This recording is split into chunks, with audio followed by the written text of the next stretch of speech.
En 2024, la pénurie d'eau est devenue une réalité quotidienne au Maghreb, en particulier au Maroc et en Algérie. 6 années de sécheresse implacable ont poussé les systèmes hydriques naturels à la limite, transformant l'eau d'une ressource acquise en une source d'anxiété. Les rivières s'assèchent, les barrages se vident, et les terres agricoles autrefois fertiles sont craquelées et arides. La quantité d'eau par personne au Maroc est tombée en dessous de 600 mètres cubes par an, bien en deçà du seuil mondial de stress hydrique. L'Algérie est confrontée à une situation encore plus difficile. Malgré leur rivalité politique, les deux pays partagent cette crise environnementale avec des récits similaires émergeant d'Oujda à Tlemcen et de la vallée du Souss à la plaine de la Mitidja. La lutte pour l'eau définit désormais la vie quotidienne, remodelant les économies et les communautés. Les anciennes méthodes de gestion de l'eau ont échoué, forçant les deux nations à adopter des stratégies coûteuses et transformatrices. Cette vidéo comparera les réponses du Maroc et de l'Algérie, leurs succès, leurs échecs et ce que l'avenir pourrait réserver. Les enjeux ne pourraient être plus élevés pour cette région vitale et vulnérable. Les barrages autrefois puissants du Maroc sont maintenant presque vides, avec des taux de remplissage des réservoirs inférieurs à 30% à l'été 2024. Des centres urbains comme Casablanca et Marrakech sont confrontés au rationnement de l'eau, perturbant la vie quotidienne et alimentant la frustration publique. Le secteur agricole, qui utilise 85% de l'eau du Maroc, est le plus durement touché. Les agriculteurs doivent choisir quelle culture sauver, alors que l'irrigation est réduite. La controverse entoure les cultures d'exportation gourmandes en eau, comme les avocats et les pastèques, opposant le gain économique à la sécurité hydrique. Les récoltes ratées et l'endettement croissant menacent les moyens de subsistance ruraux, entraînant une migration vers des villes déjà sous tension. Dans les régions marginalisées, les pénuries d'eau aggravent les difficultés sociales et économiques, déclenchant des manifestations. La détresse des agriculteurs marocains est devenue un symbole de la vulnérabilité de la nation. La crise n'est plus abstraite, elle est personnelle, urgente et omniprésente.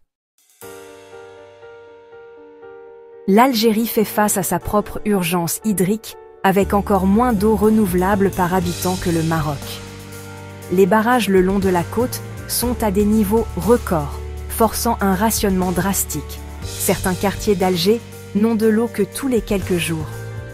Les agriculteurs des hauts plateaux et de la plaine de la Mitidja voient leurs puits s'assécher et leurs récoltes échouer, augmentant la dépendance aux importations coûteuses.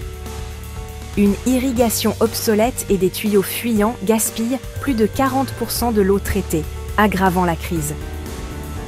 Le renouvellement des infrastructures est urgent, mais n'offre pas de solution rapide. Les coupures d'eau et la pénurie alimentent la colère et les protestations publiques, ajoutant de la pression sur un gouvernement déjà confronté à des défis économiques et politiques. Assurer la sécurité hydrique est désormais une question de stabilité nationale. Les dirigeants algériens misent sur une nouvelle stratégie audacieuse pour se libérer de la dépendance climatique. La réponse du Maroc est le Plan national de l'eau 2020-2050, une stratégie de 35 milliards de dollars, visant à réorganiser la gestion de l'eau. Au cœur de ce plan se trouve un effort majeur pour le dessalement de l'eau de mer. 20 nouvelles usines d'ici 2030, visant 1 milliard de mètres cubes d'eau douce par an. Des usines comme Chtuka Aitbaa sont déjà opérationnelles, et la gigantesque installation de Casablanca est en cours de construction. Le traitement et la réutilisation des eaux usées sont augmentés, ciblant 100 millions de mètres cubes par an pour l'irrigation et les espaces verts. Le plan modernise également l'irrigation, promouvant les systèmes goutte à goutte et orientant les agriculteurs vers des cultures résistantes à la sécheresse.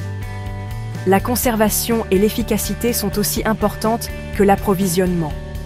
L'approche du Maroc est intégrée.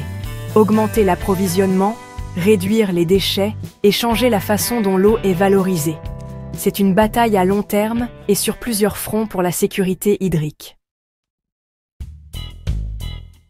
Côte à côte, les stratégies du Maroc et de l'Algérie révèlent de nets contrastes. L'Algérie est en avance en matière de dessalement. 17% de son eau provient de la mer, contre 3 à 5% pour le Maroc. D'ici 2030, l'Algérie vise 2,5 milliards de mètres cubes d'eau dessalée par an. Le Maroc vise 1 milliard.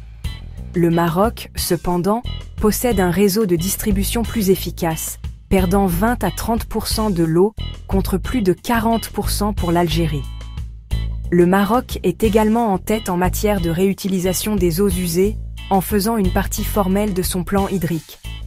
L'Algérie se concentre massivement sur le dessalement, avec moins d'accent sur le recyclage.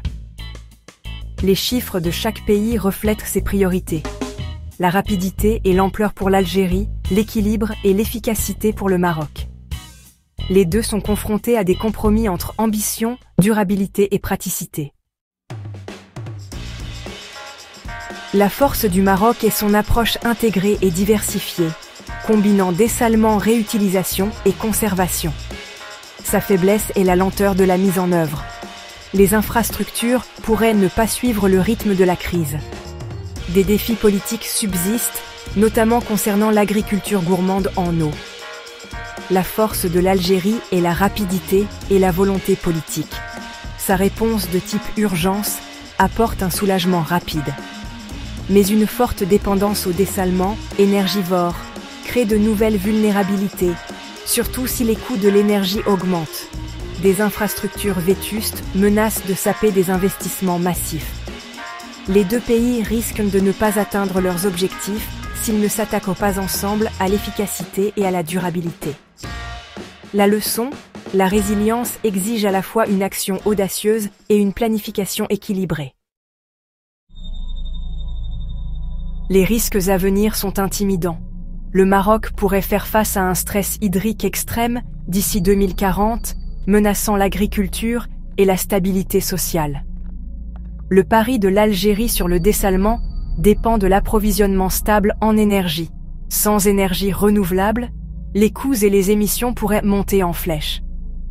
L'hostilité politique bloque la coopération sur les bassins hydriques partagés, risquant des dommages écologiques et des conflits potentiels. La population de l'Afrique du Nord devrait doubler d'ici 2043, intensifiant la pression sur les ressources en eau. Sans collaboration, la crise silencieuse d'aujourd'hui pourrait devenir le conflit ouvert de demain. La pénurie d'eau est désormais un moteur d'instabilité régionale. L'avenir dépend d'une gestion avisée et surtout de la coopération. La crise est réelle.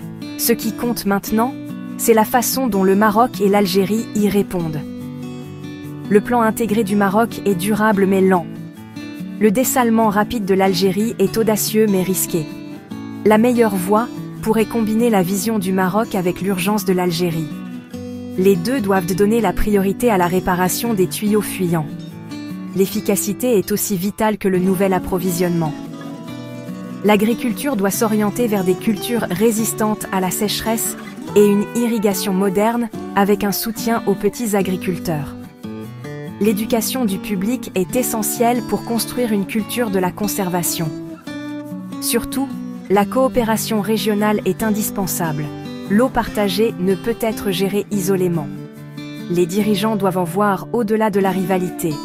L'eau, c'est la vie, et sa sécurité exige la collaboration. L'avenir du Maghreb en dépend.